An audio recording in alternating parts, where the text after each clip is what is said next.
রাজনৈতিক দল তারা যদি তাদের ম্যানিফেস্টোতে জনগণের কাছে এটা নিয়ে যান যে আপিল বিভাগে দুজন জ্যেষ্ঠতমের মধ্যে একজনকে নিয়োগ করা হবে, সেইটা যদি জনগণ রায় পায় তাহলে তারা সংবিধানে সেটা সংযুক্ত করবে। জরুরি অবস্থার বিধান নিয়ে আলোচনা করা হয়েছে এবং সে বিষয়ে একটা ঐকমত্যে পৌঁছানো হয়েছে। মোটামুটিভাবে জীবনের অধিকার,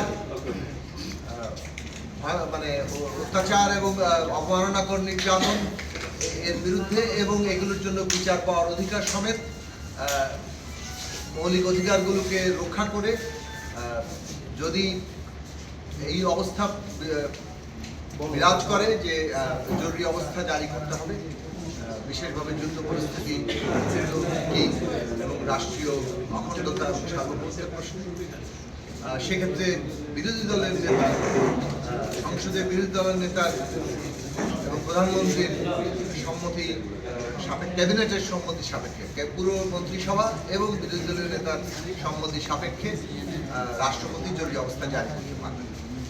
আপনারা ইতিমধ্যে এই বিষয়ে জেনেছেন। এই বিষয়ে একটা ঐকমত্য তৈরি হয়েছে এবং বাংলাদেশে এই জরুরি অবস্থার রাজনৈতিক ব্যবহার, অপব্যবহার, এটা বন্ধ হওয়ার একটা জায়গায় আমরা পৌঁছতে পেরেছি। বাংলাদেশের ভবিষ্যৎ রাজনীতির জন্য এটা অত্যন্ত একটা গুরুত্বপূর্ণ পদক্ষেপ এবং বিজয় বলে আমরা মনে করি।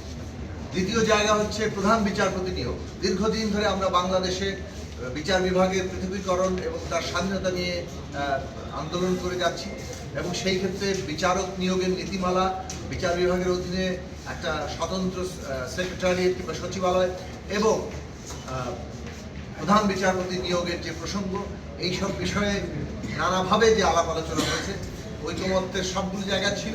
সর্বশেষ যে বিষয় ছিল সেটা হচ্ছে প্রধান বিচারপতি নিয়োগের ক্ষেত্রে আপিল বিভাগের জ্যেষ্ঠ দুইজন বিচারপতির মধ্যে একজন নিয়োগ দেওয়া হবে নাকি জ্যেষ্ঠতম বিচারককে এই প্রধান বিচারপতি নিয়োগ দেওয়া হবে।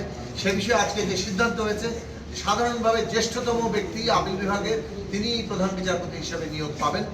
তবে কোনো রাজনৈতিক দল তারা যদি তাদের ম্যানিফেস্টোতে জনগণের কাছে এটা নিয়ে যান যে আপিল বিভাগের দুজন জ্যেষ্ঠতমের মধ্যে একজনকে নিয়োগ করা হবে, সেইটা যদি জনগণ রায় পায় তাহলে তারা সংবিধানে সেটা সংযুক্ত করতে পারবে। আপনাদের মনে আছে 70 অনুচ্ছেদ সংস্কারের প্রশ্নের ক্ষেত্রে এইরকম একটি বিধান হয়েছিল যে ডিসেন্ট ভয়েস থাকার ক্ষেত্রে।